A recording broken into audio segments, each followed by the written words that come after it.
हरे कृष्ण।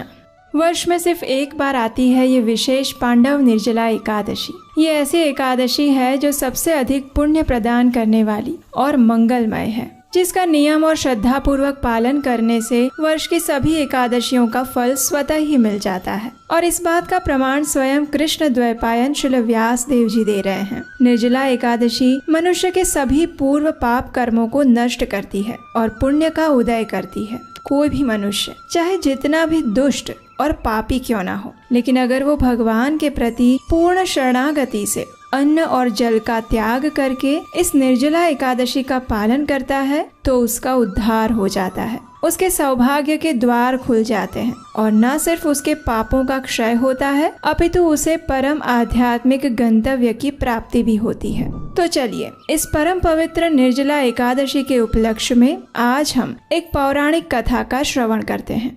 इक्ष्वाकु वंश में एक बड़े ही प्रतापी राजा हो गए। उनका नाम था राजा रुक्मांगद।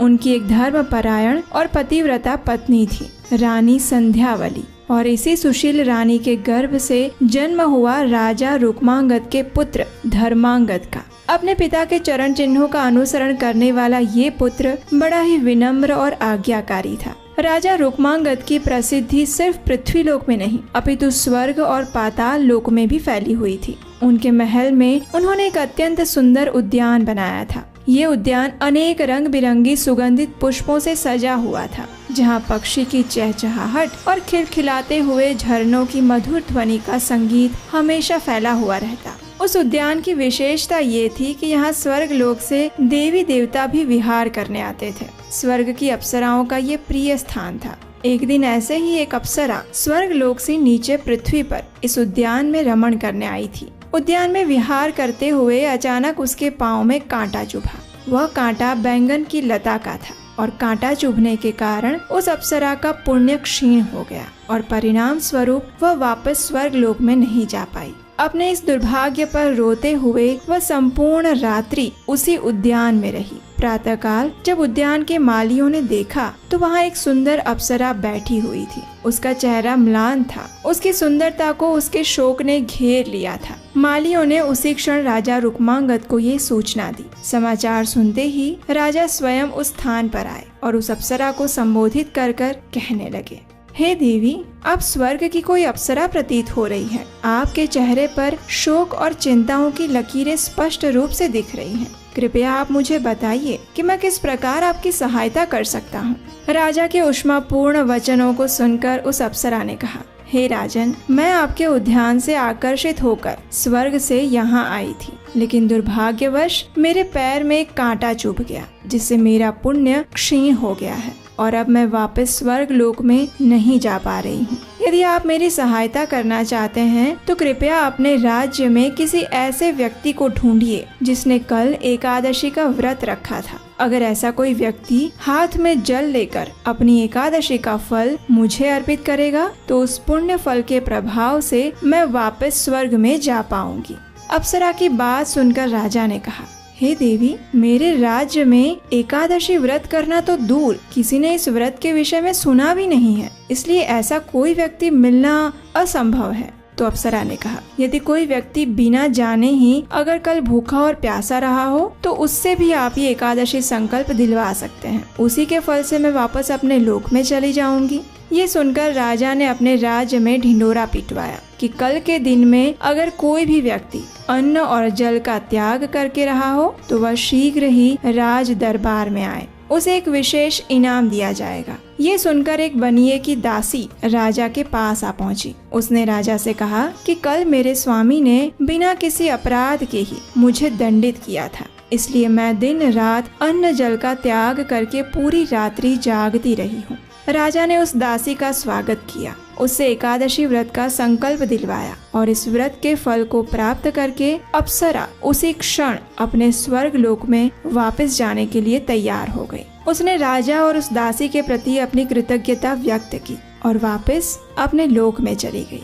अब देखिए, ये अप्सरा तो वापस अपने स्थान पर चली गई, लेकिन ये पूरा प्रसंग देखकर राजा रुक्मांगद के आश्चर्य की कोई सीमा नहीं रही। उन्होंने मन में ही सोचा कि अगर बिना एकादशी व्रत का नियम पालन किए सिर्फ भूखे प्यासे रहकर भी इतना पुण्य फल अर्जित किया जा सकता है, तो इस एकादशी व्रत का संकल्प लेकर नियम पूर्वक पालन करना कितना पुण्यशाली होगा।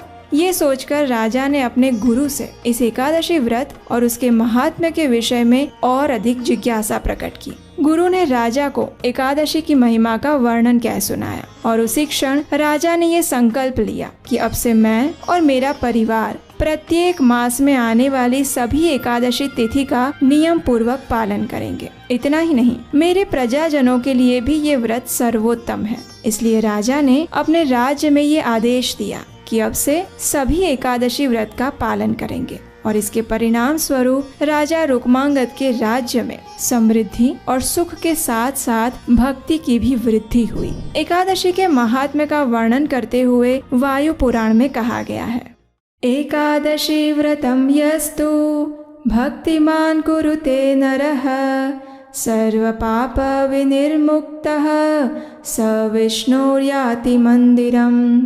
अर्थात वह व्यक्ति जो भक्तिमय भाव से एकादशी व्रत का पालन करता है वो समस्त कठिनाइयों और पापों से मुक्त हो जाता है और शुद्ध होने पर भगवान विष्णु का धाम प्राप्त करता है। वर्ष में आने वाली प्रत्येक एकादशी तिथि इतनी ही पुण्य प्रदायिनी और मंगलमय है, लेकिन ज्येष्ठ मास के शुक्ल पक्ष में आने वाली पांडव निर्जला एकादशी इन सब में सर्वश्रेष्ठ है। इसलिए प्रत्येक मनुष्य को इसका पालन अवश्य करना चाहिए। निर्जला एकादशी के दिन अन्न के साथ साथ जल का भी त्याग करना होता है। इस दिन अधिक से अधिक हरे कृष्ण महामंत्र यानी हरे कृष्ण कृष्ण कृष्ण हरे हरे, हरे राम राम राम हरे हरे, इस महामंत्र का जप करना चाहिए और भगवान के दिव्य गुणों और लीलाओं के विषय में पढ़ना और सुनना चाहिए। निर्जला एकादशी विशेष है, इसलिए उसका पारण भी अत्यंत सावधानी पूर्वक करना होता है। अगर आपके मन में ये प्रश्न है कि आखिर निर्जला एकादशी का पालन कैसे करना चाहिए, तो आप हमारे निर्जला से जुड़े सभी पिछले वीडियोस देख सकते हैं, वो आपको हमारे चैनल पर मिल जाएंगे। इस निर्जला से जुड़े सभी प्रश्नों के उत्तर भी हमने अलग अलग शॉर्ट्स और विस्तृत वीडियोस बनाकर दिए हैं, तो अभी जाइए उपदेशाष्टकम चैनल पर और उन सभी वीडियोस को देख सकते हैं।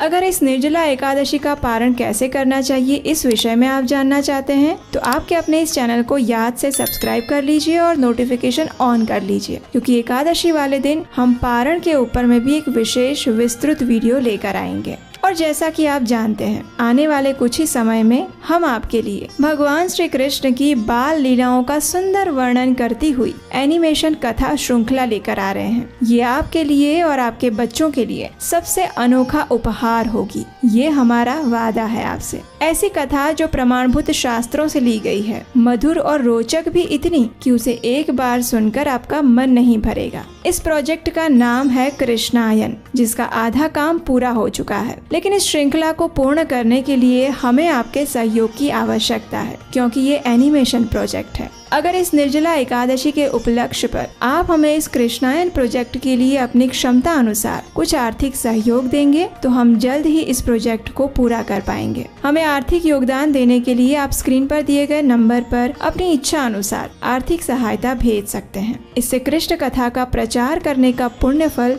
आपको भी मिलेगा और ऐसे वैदिक धर्म से जुड़े कार्यों में हाथ बटाने से आपकी लक्ष्मी का भी शुद्धिकरण होगा।